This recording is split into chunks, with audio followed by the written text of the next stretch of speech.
Hola, buenas noches. Mi nombre es Camilo Ramírez Gutiérrez, miembro fundador del Instituto Internacional de Derechos Humanos Capítulo Colombia, y en esta sesión pues tengo la fortuna de darle la bienvenida a la profesora Luisa Fernanda Cano. Ella nos va a hablar de el tema de la situación carcelaria en Colombia en tiempos de pandemia, en general, digamos, cómo se ha visto en el ámbito constitucional colombiano, y todo esto lo seguimos realizando en el marco del tercer Congreso de Internacional sobre el Hambre y la Miseria en las Américas, que se realiza también en el marco del Instituto Internacional eh, Capítulo Las Américas, y que en esta ocasión pues lo presentamos con el capítulo Colombia. Bueno, la profesora Luisa Fernanda Cano es profesora de la Universidad de Antioquia, es doctora de Derecho en la Universidad de los Andes, y en especial frente a este tema tiene dos virtudes que son fundamentales. Una, su tesis es un desarrollo frente a la revisión constitucional de casos estructurales, y dos, pues tuvo la fortuna, o infortuna, no lo sé, de dirigir la sala de seguimiento a las sentencias 388 y 760, que declaran y mantienen el estado de cosas inconstitucionales en Colombia frente a la situación carcelaria en general. Entonces, pues Luisa, bienvenida, gracias por acudir a nuestro llamado y, no sé, cuéntanos. Hola, un saludo para todas las personas que nos acompañan en este panel. Yo quiero contarles un poco de este tema de la situación carcelaria en Colombia, específicamente en tiempos de pandemia. Y aquí quiero entonces, para que quiero hacer esta primera presentación un poco más para provocar la discusión. Quiero entonces centrarme ahora en lo que tiene que ver con la situación de cárceles y pandemia. Entonces, por una parte, hay una declaratoria de estado de cosas inconstitucional que viene desde el 98, que no se ha superado, que vuelve y se declara en el año 2015, 2013 y 2015 en estas sentencias, que tiene un seguimiento por la Corte, y fuera de eso, en esta situación provocada por el COVID-19, ¿qué ocurre dentro de las cárceles? El hacinamiento antes de la pandemia en las cárceles en el país estaba alrededor del 50%. Y esto pues ha tenido una disminución. En efecto, la cifra que reportó ayer, que miré en la página del INPEC, mostraba un 22% de hacinamiento en las cárceles del país. Si ustedes se dan cuenta, es una reducción importante en el hacinamiento que mide el INPEC. Y esto tiene que ver, entonces, la pregunta es, ¿qué medidas se adoptaron, ¿no? Desde el Gobierno Nacional, en uno de sus decretos legislativos, en el marco de las facultades que le concede al presidente de estado de excepción, se expide el decreto 546 del 2020, y este decreto, según la ministra de Justicia en su momento cuando lo presentó, señalaba que su propósito era que se descongestionaran las cárceles, porque si un lugar era pues propicio para el contagio inmediato de las personas, pues eran las personas privadas de la libertad, eran las cárceles. De manera que este decreto lo que buscaba era descongestionar estos lugares, que las personas que estuvieran además con algunas situaciones de salud, o mujeres gestantes, o personas de la tercera edad, o que tuvieran alguna enfermedad de base, pudieran salir en prisión o en detención domiciliaria. Y este decreto 546, entonces, según lo que en su momento la ministra de Justicia mencionó, buscaba que salieran, o tenían pensado que iban a salir más o menos unas 4.000 personas, ¿no?, de las 120 y pico mil que hay privadas de la libertad en Colombia. El problema del decreto es que él excluía muchos delitos, tenía un artículo específicamente que excluía varios delitos, y esos delitos pues son los por los cuales la mayor parte de la población está privada de la libertad, como son los delitos relacionados con el narcotráfico. Y en ese sentido, lo que dijeron los colegas penalistas, yo claramente no soy penalista ni criminóloga, yo ya este tema por gusto, por trabajo, y me quedé en él, y pienso que en él es un tema que ya entró a mi agenda de investigación y a mi corazón también para seguirlo investigando, que es lo más importante. De manera que lo que señalaron muchos penalistas es estos beneficios que conseguía esta medida, que buscaba ser excepcional, ¿no?, para descongestionar las cárceles. El gran problema es que tenía delitos incluso que no estaban en la lista de la norma penal ordinaria que concedía esta libertad domiciliaria. O sea, si buscaba ser más benéfica, pues en algún sentido esto no se iba a lograr porque la lista excluía de la posibilidad de acceder a este beneficio a muchas más personas de las que podía excluir la legislación ordinaria. En efecto, según los datos que ha mostrado el mismo gobierno y la Procuraduría, resultó más favorable la aplicación de las medidas ordinarias en este tiempo de la pandemia. Según estos datos, se liberaron 19.000 personas y a 15.000 se les concedió prisión o detención domiciliaria, es decir, prisión domiciliaria a los condenados o detención domiciliaria a las personas sindicadas. Y solamente 950, menos de 1.000 personas hasta octubre de este año, en virtud del decreto 546, habían obtenido este beneficio. Es decir, fue mucho menor de lo que se pensó, porque la lista de delitos era imposible. Y esto fue también en respuesta a una situación que ocurrió recién, se declaró el estado de excepción en Colombia por allá a mediados de marzo, y fue que justo el 20 algo de marzo en la cárcel Modelo de Bogotá, una de las cárceles pues con más personas y problemas de hacinamiento, de infraestructura también, ocurrió un motín por este tema de la pandemia y de la posibilidad de contagio de las personas, y en un enfrentamiento con la guardia fallecieron 21 personas privadas de la libertad. En varios medios de comunicación salieron los videos de ese día lamentable, desastroso de la muerte de estas personas, cómo no se trató de disuadir que estas personas tuvieran este motín, sino que claramente fueron, murieron a manos de los guardias. De manera que esto nos muestra pues un privilegio también por esta tensión de seguridad y derechos de las personas privadas de la libertad, de cómo este discurso de la seguridad y de una política criminal fuerte que responda y que le dé una sensación de seguridad a la sociedad ha sido muy poderoso. Y prueba de esto es que después de que estas personas fallecieron, la ministra de Justicia sale en medios de comunicación a dar un parte de tranquilidad a la sociedad, a decir, hubo un intento de fuga, pero tranquilos que no hubo tal fuga, y pues resultaron muertas 21 personas, pero nadie se fugó. Y yo creo que esto pues es una declaración absolutamente lamentable desde el punto de vista constitucional y de los derechos y del derecho a la vida, ¿no? Y entonces esto, pues para decirles que muy pocas personas lograron salir en virtud de ese decreto porque el gobierno privilegió ese discurso y entonces dijo, no, no, tranquilos que en virtud de este decreto no van a salir quienes estén por tales delitos, y por lo tanto salieron muy pocas personas, pero por medidas ordinarias sí salieron varias personas, y esto logró entonces que el hacinamiento en efecto llegara al 22%. Y aquí solo quiero mencionar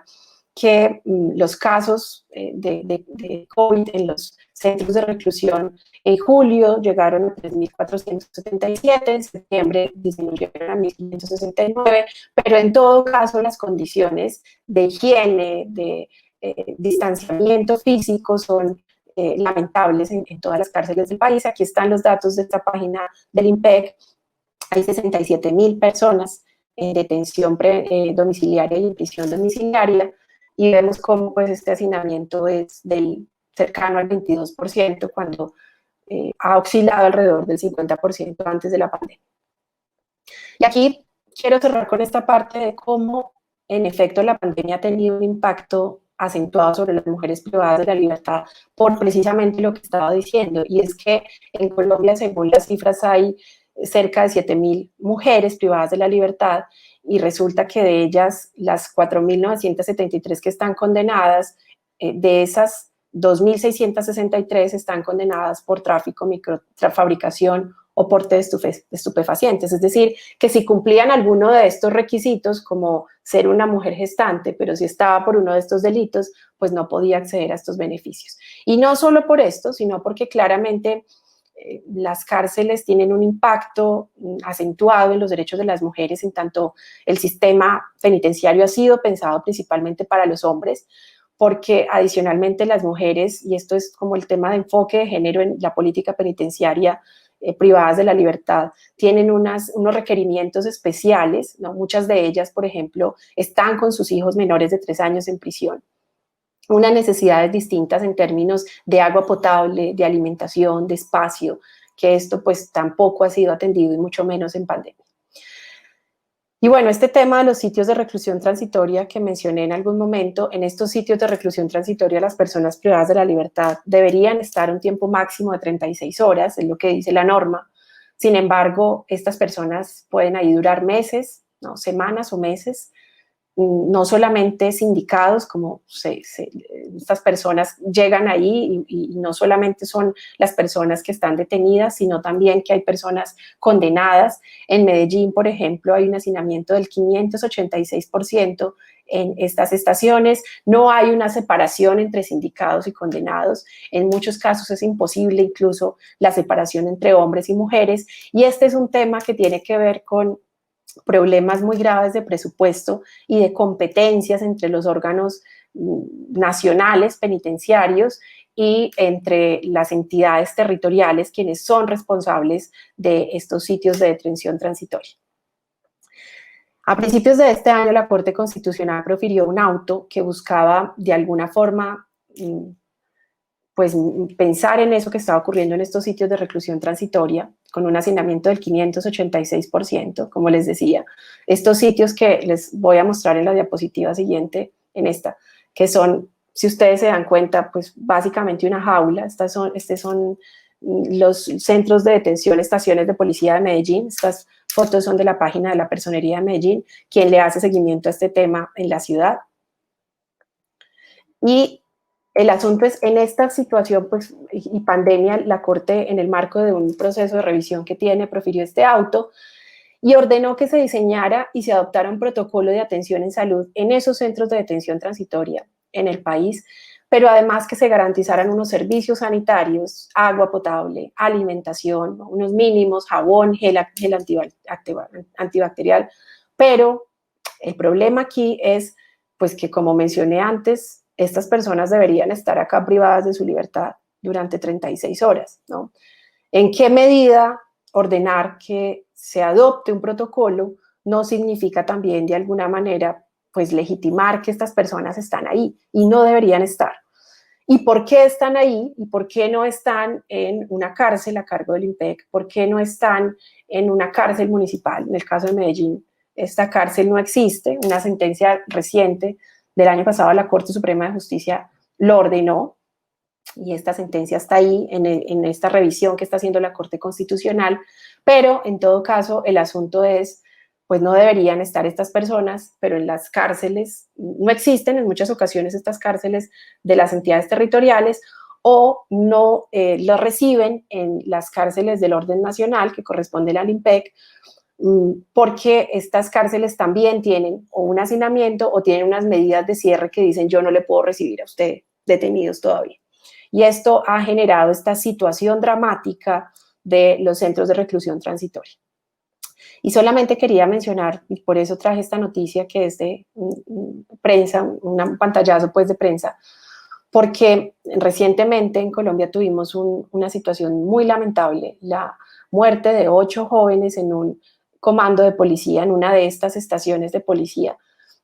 Y pues todavía esto es materia de investigación, pero es a toda luz es una tragedia y una muestra de lo que pasa con las personas privadas de la libertad y con el valor que tiene su vida y sus derechos en nuestro país. Y yo con esto cerraría, con esta imagen de estas jaulas, que no son más que eso, si ustedes se dan cuenta, ¿no? Aquí no hay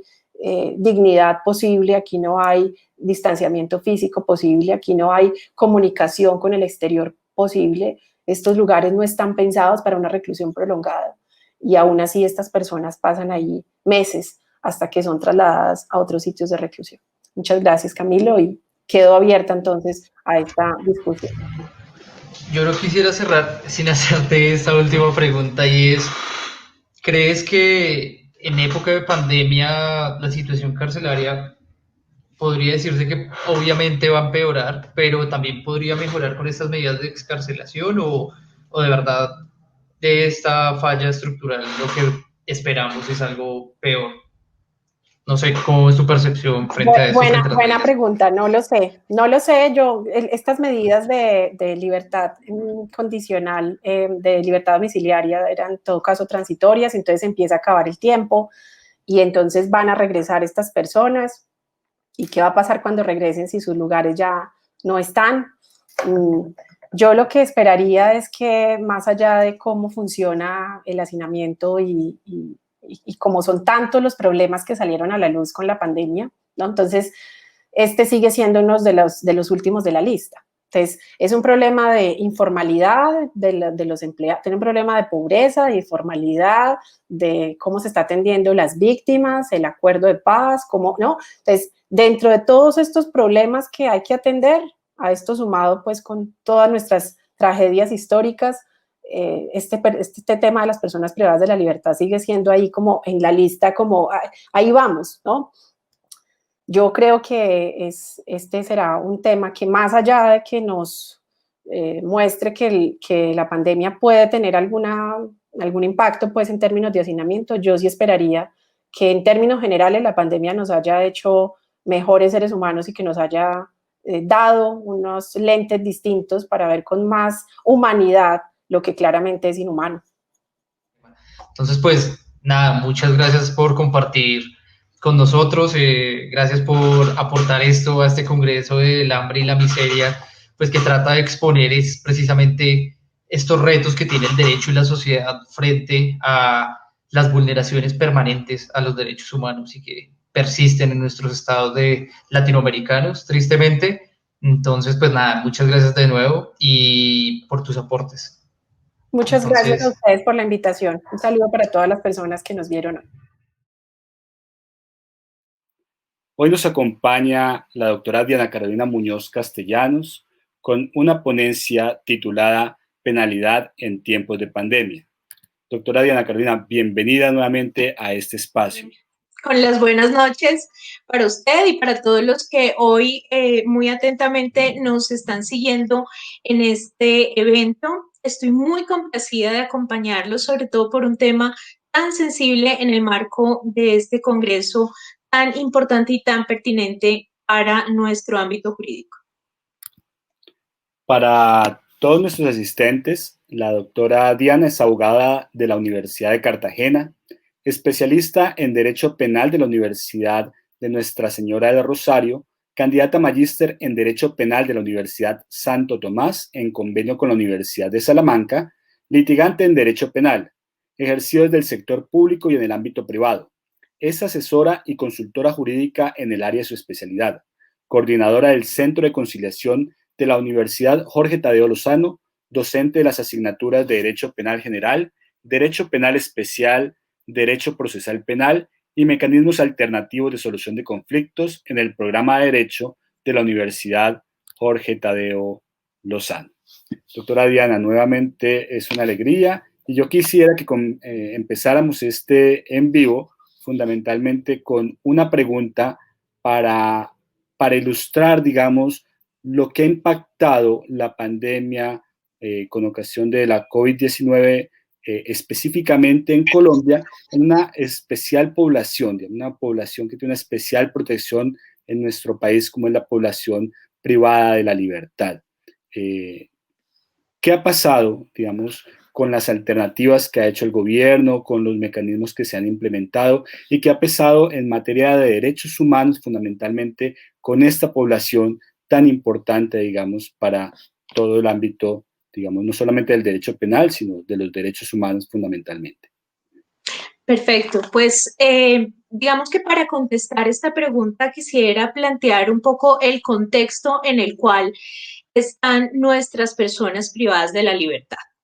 Al respecto, hay que decir que Colombia, como Estado social y democrático de derecho, tiene la concepción amplia de la Constitución en el sentido de reconocer el bloque de constitucionalidad. Esto es, que los principios y garantías no solamente son los contenidos en la Carta Política, sino también aquellos que se derivan de los tratados y convenios que sobre derechos humanos ha suscrito Colombia. Y al respecto, pues, pareciera que a Colombia le resulta supremamente atractivo suscribir todos los tratados que se le ponen de presente, incluso cuando no están en capacidad de satisfacer su contenido.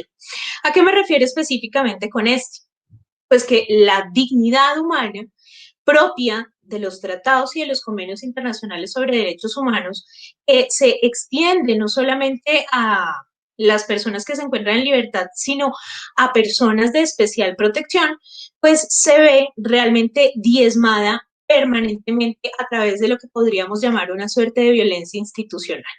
¿Y a qué quiero referirme con esto puntualmente? Cuando hablamos del poder del Estado, de los tantos poderes del Estado,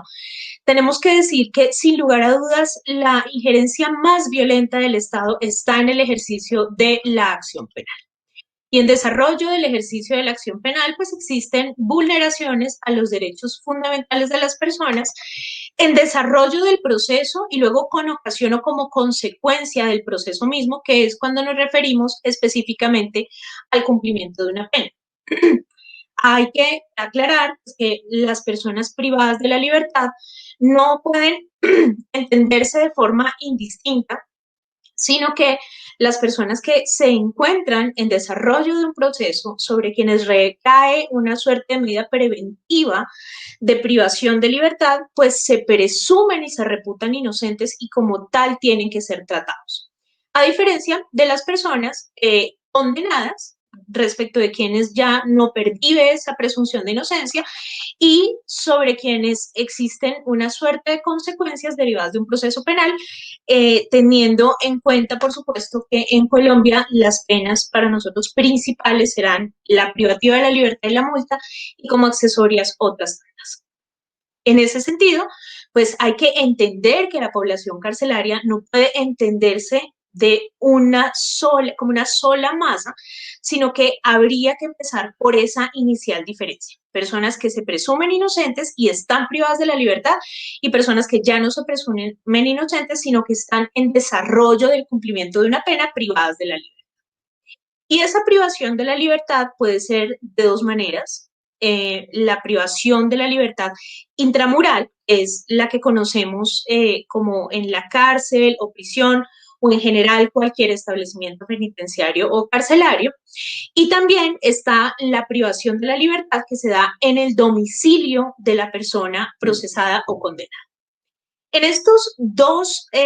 digamos, con estos dos tipos de privación de libertad hay que establecer un hecho cierto, y es que nuestra privación de libertad intramural, conforme lo ha dispuesto en reiterada jurisprudencia la Corte Constitucional,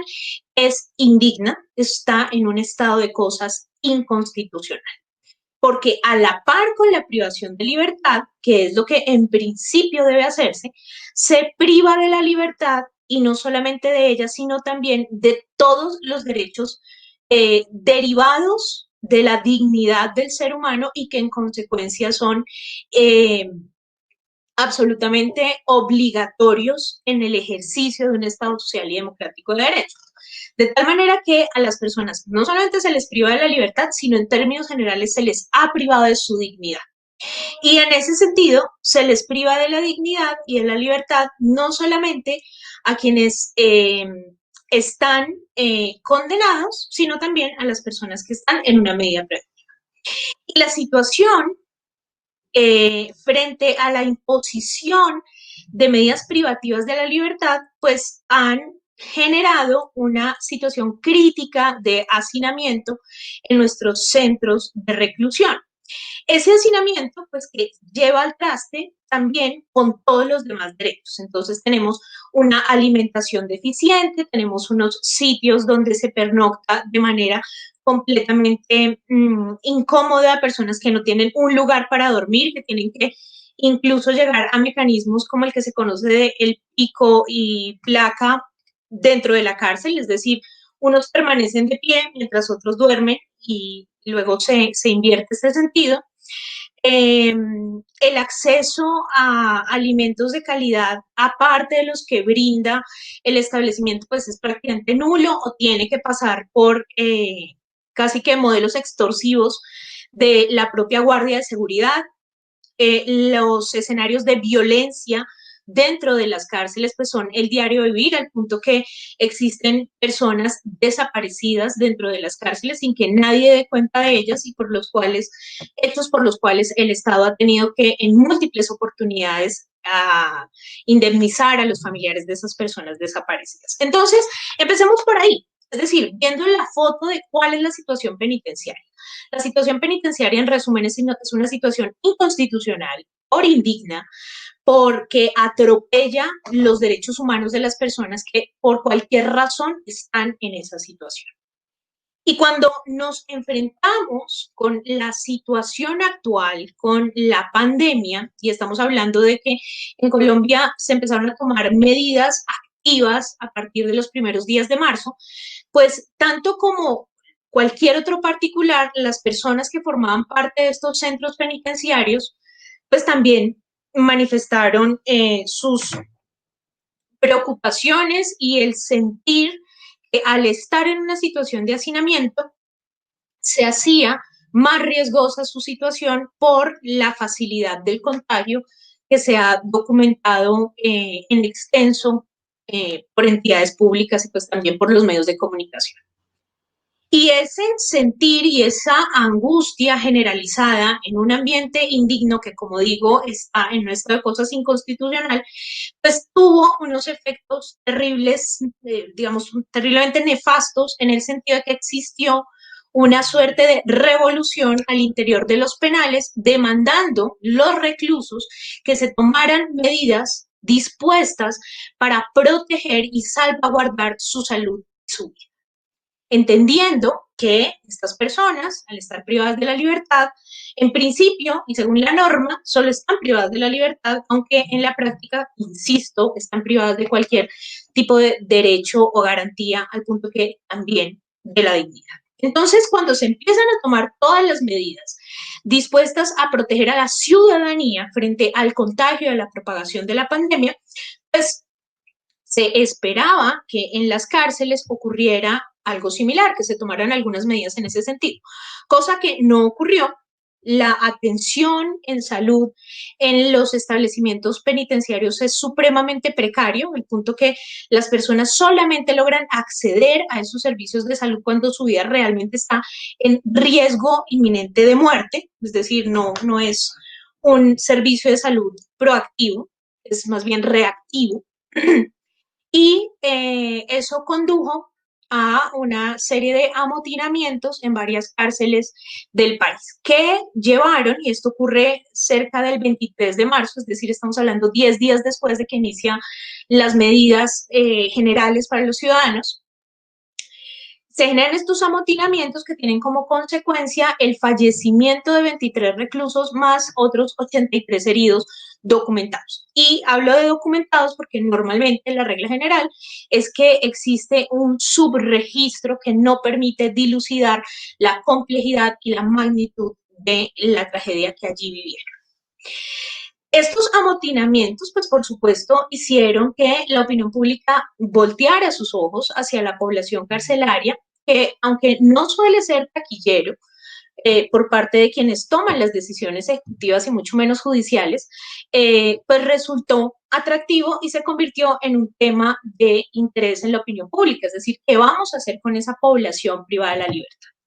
Al respecto, colectivos de abogados y de derechos humanos se pronunciaron en el sentido de que se hacía necesario garantizar espacios idóneos donde las personas pudiesen tener aislamiento y que además del aislamiento pudiesen tener medidas mínimas de higiene. Pero era evidente y resultaba evidente ante un fenómeno sobrediagnosticado de estado de cosas inconstitucional, pues que si en situaciones normales no se podrían brindar esas garantías, muchísimo menos esto podría ocurrir en la pandemia. de tal suerte que el gobierno nacional, a través del Ministerio de Justicia, propone o formula un decreto que tiene como propósito disminuir ese hacinamiento carcelario con unas medidas dispuestas a que estas personas privadas de la libertad en un escenario intramural pasen a estarlo en un escenario domiciliario. Pero ¿cuál es la realidad de ese decreto, que es el 524 de 2020? La realidad es que los requisitos previstos para conceder esa detención domiciliaria resultaron más exigentes que las normas ordinarias. ¿Qué quiere decir esto en resumen? Que las normas ordinarias bien aplicadas habrían sido más beneficiosas con el propósito de disminuir el hacinamiento carcelario y por el contrario, lo que hizo el Ejecutivo fue generar un decreto nuevo con nuevas exigencias mucho más de las que establecen las normas ordinarias, reduciendo la posibilidad de que estas personas que normalmente habrían podido acudir a la domiciliaria lo lograran. En términos prácticos, lo que terminó ocurriendo es que las personas que obtuvieron detención domiciliaria fueron sustancialmente menos de las que lo habrían logrado con la aplicación de las normas ordinarias. Esto lo que nos da es una respuesta clarísima de que nosotros carecemos de una política criminal, nosotros carecemos de unas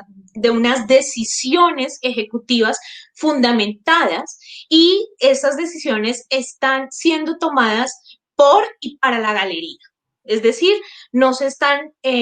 atendiendo criterios ni académicos ni dogmáticos ni de datos reales producto de las tantísimas investigaciones que se hacen frente a esta población de especial protección, sino que se van generando decisiones, tal parece, como para darle gusto a la galería, para cumplir con el requisito, pero sin que tengan un efecto positivo en la realidad de esta población vulnerable. Concluyendo, se generó un decreto que tenía como propósito, entre comillas, una excarcelación, que no era así, era más bien la posibilidad de acceder a la prisión domiciliaria,